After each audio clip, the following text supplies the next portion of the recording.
Lindsay Robillard. Robillard. I thought that was it, but gosh, I wasn't sure if there was a French pronunciation or what. So there is, but I can't say it. Okay, cool. Well, anyway, what we do know is that you're the TechTown Fund Development Officer, and you're going to be joining us today to talk about the Toast of the Town event that's going to be later this month, I believe, right?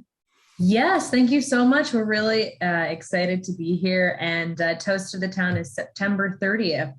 It's a live virtual benefit for TechTown and a celebration of Detroit's entrepreneurs. So that's from 4 to 5 p.m. on Thursday, September 30th.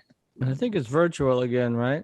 Yes, although we are very excited. We found a way to safely give all of our salute awardees live applause. So we'll have small gatherings, one at TechTown across the street at the Wayne State University's Industry Innovation Center, and our satellite broadcast location, which we're really excited about, is the Southwest Detroit Ford Resource and Engagement Center. So we split the party so we could have it safely. Okay. All right. So for those who aren't familiar with TechTown, tell us a little bit about sort of the history and development of TechTown, where it's located, and what it's been up to lately. I covered it extensively back in the aughts, but not so much lately. So tell us a little bit about it. Yeah, lots changed. So TechTown is Detroit's entrepreneurship hub. We have our co-working and office and lab space at 440 Burroughs, which is in New Center, just a little bit south of the Fisher Building. And we are a close affiliate of Wayne State University, initially founded to help commercialize technology coming out of the university, which we still do and work in close partnership with them. And then in the early teens, we realized we could take, and I say we in the collective sense, so we could take the business principles we were helping tech startups put into place and apply them and help Detroit's small brick and mortar businesses. So since around 2012, we've had programs for both tech-based and neighborhood-based businesses, in addition to our co-working space. And since the pandemic, we've actually served more small businesses than ever before because the demand has just gone up exponentially. And those are the stories you'll get to hear at Toast of the Town.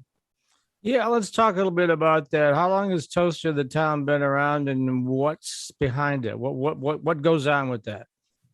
Yeah, so in its previous iterations, going back about 6 or 7 years, I think the first was 7 years ago. Toast of the Town was a big, basically entrepreneurial block party for Detroit. Like anyone who was involved in like the startup ecosystem show up and have a great time. And the Salute Awards honor standouts in the business community, in tech, in small businesses. And we also have a Small Business Champion Award, which was last year renamed in honor of an incredible Detroit leader named Marlo Stoudemire, and in honor of his legacy of innovation and entrepreneurship and making sure that every Detroiter has access to opportunities. So we're really excited how we've adapted, and frankly, I don't see, and I'm on the planning team because I'm the development team, as a fundraiser, I don't see that we are going to go back from having some kind of virtual, completely free way to participate in Toast of the Town, because tickets are free. We are gratefully accepting donations as a 501c3. Charitable contributions of all sizes are how we're able to do our work. But a donation isn't a barrier for participating in Toast of the Town since we've gone virtual, and we really like that and want to preserve it in future iterations. Okay, so how do you decide who is recognized at this event? Is there a judging panel or something like that, or how does that work? It's really difficult, as you might imagine.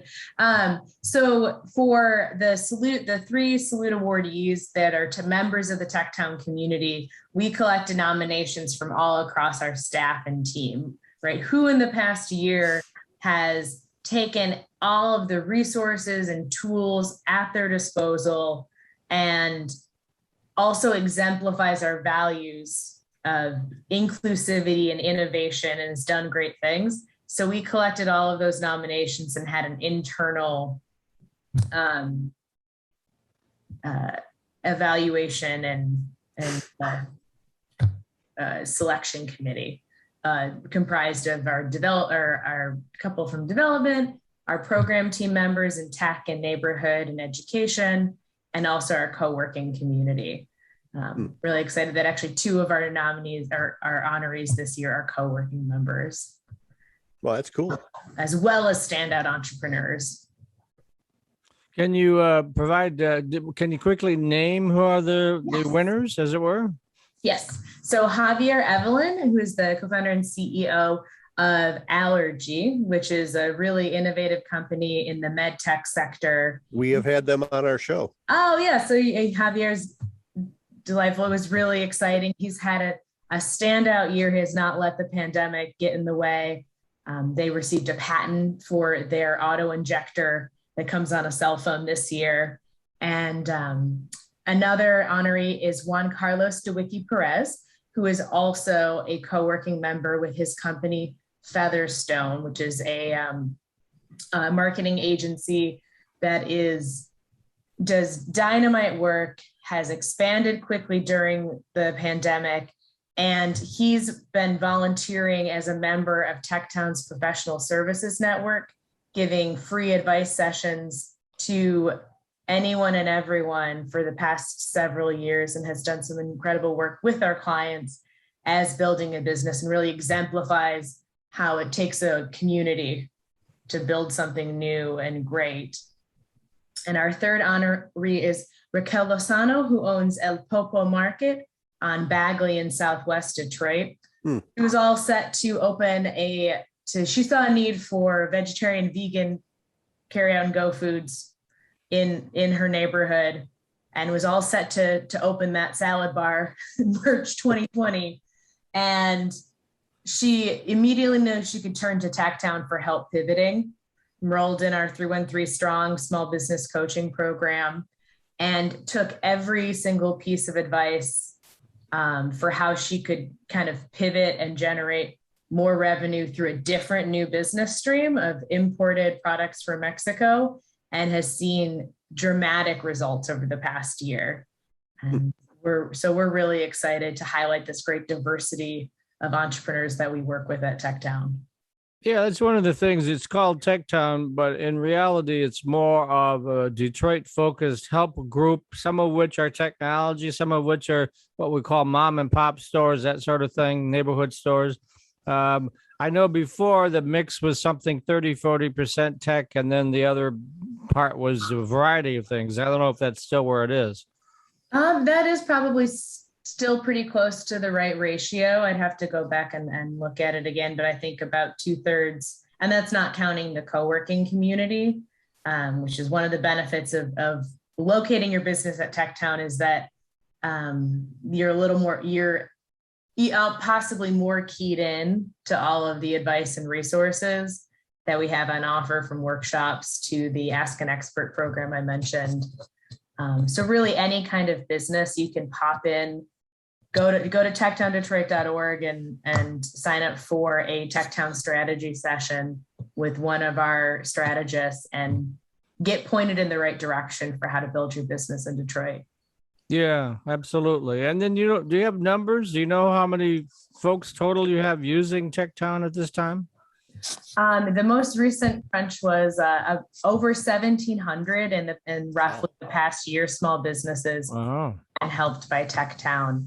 I am about to ask my team to run the 2021 numbers because we've expanded services pretty dramatically in response to the need. Well, it sounds like there might be volunteer opportunities at TechTown too. What kind of people are you looking for? Everything from experts in software development to legal support. I think there's still spots for marketing, human resources, and any kind of those what we find is that the entrepreneurs have their passion and knowledge for what they want to bring to the world. It's the ops, right? Mhm. I don't know I've never written a job description before. What kind of insurance do I need?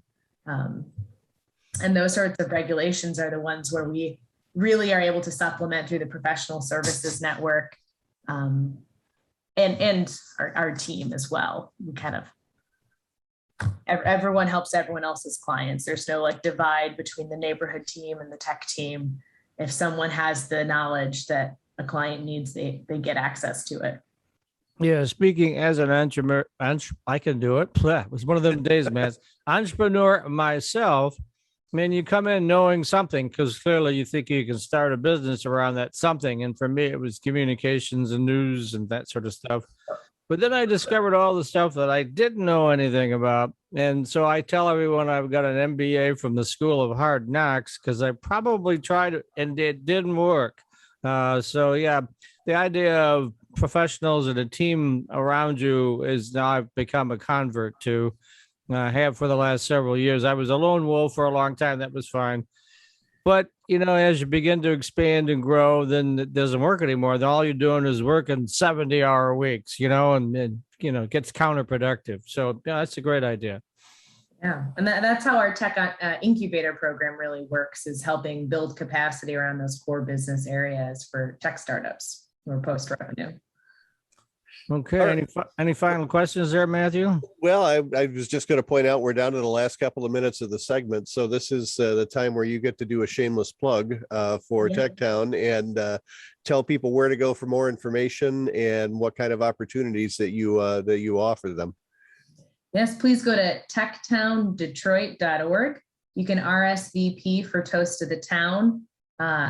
It'll be the very first thing that you see. Like I said, tickets are free, donations are kindly accepted, and you can, there's no better way to pack in an hour learning what TechTown is and how we operate and how we can help you than watching Toast of the Town.